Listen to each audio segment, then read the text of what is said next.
I chose these passages because, in addition to my colleagues in this reading group, Camus' invocation of the word exile to capture what the people of Iran were experiencing also resonated with the 20 plus junior and senior students in Santa Clara with whom I was also reading the book. Some background on this latter group. As I saw how COVID-19 was changing our lives in early March, biking around on deserted streets, sitting in half empty bars, conversations with strangers in grocery store aisles, serving food to homeless at individuals in an uncharacteristically quiet encampment, the mood Albert Camus created in part one of The Plague, as the town of Iran slowly succumbs to a plague, came to mind. This led me to replace Albert Camus' The Fall, the book with which I usually begin my Architects of Solidarity class, with his earlier novel, The Plague.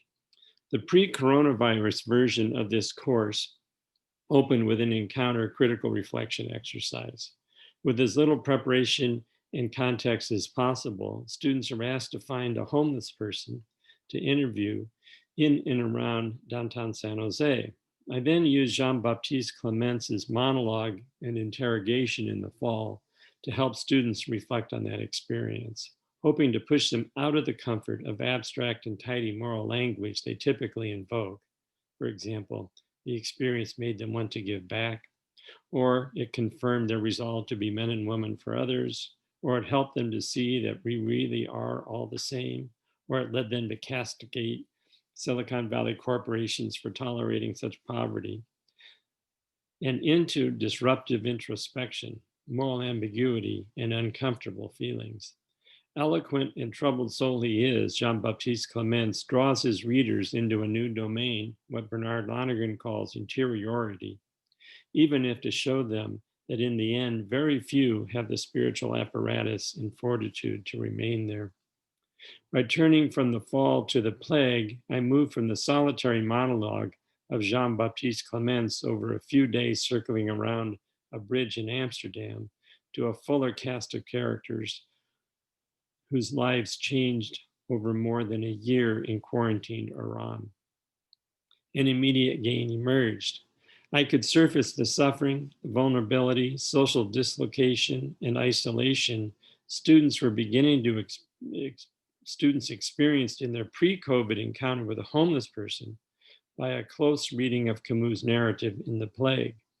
But the turn to interiority became harder to promote as students were drawn in by the novel's plot lines and what some critics regard as unfortunate didactic tendency in all of Camus' fiction and drama. Camus himself even wondered if his interest in calling forth a principled response to the injustices of the time led to a work that failed to be on par with his earlier widely acclaimed and seemingly amoral The Stranger. As the course progressed, I encouraged students to keep trying out Camus' perspective on what was happening in Iran.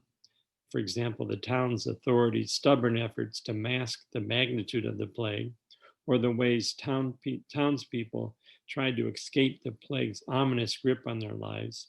on their own local communities,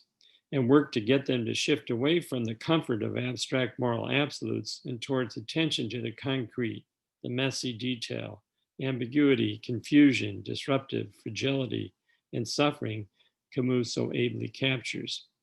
When my instruction, which admittedly was a work in progress and embedded in my own similar struggles, took, students began to eschew the neat and tidy moral dictums they could attach to a character like Rambert, who sacrificed happiness in the arms of his exiled lover for a commitment to fighting the plague on behalf of strangers.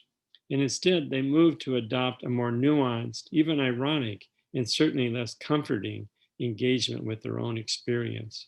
While I pushed this kind of engagement throughout the course, it happened more or less spontaneously with the section of the book from which I read, as the students were settling simultaneously into Camus' narrative of plague and, by then in week 3 of lockdown, their own experience of COVID-19. In the best cases, students come to see how they could use their experience to both engage the texture of lives on the margins with more vigilant, critical, and empathetic eyes, and to develop ways into interiority that, in this course at least, is necessary to begin to use the word solidarity as the exacting and disruptive standard figures like Camus meant for it to be used. The murder of George Floyd, as we close the novel toward the end of the quarter, made this exercise all the more real. And I'd like to think that students are better able to engage their feelings and thoughts about this event more successfully for having spent time with Camus and his plague.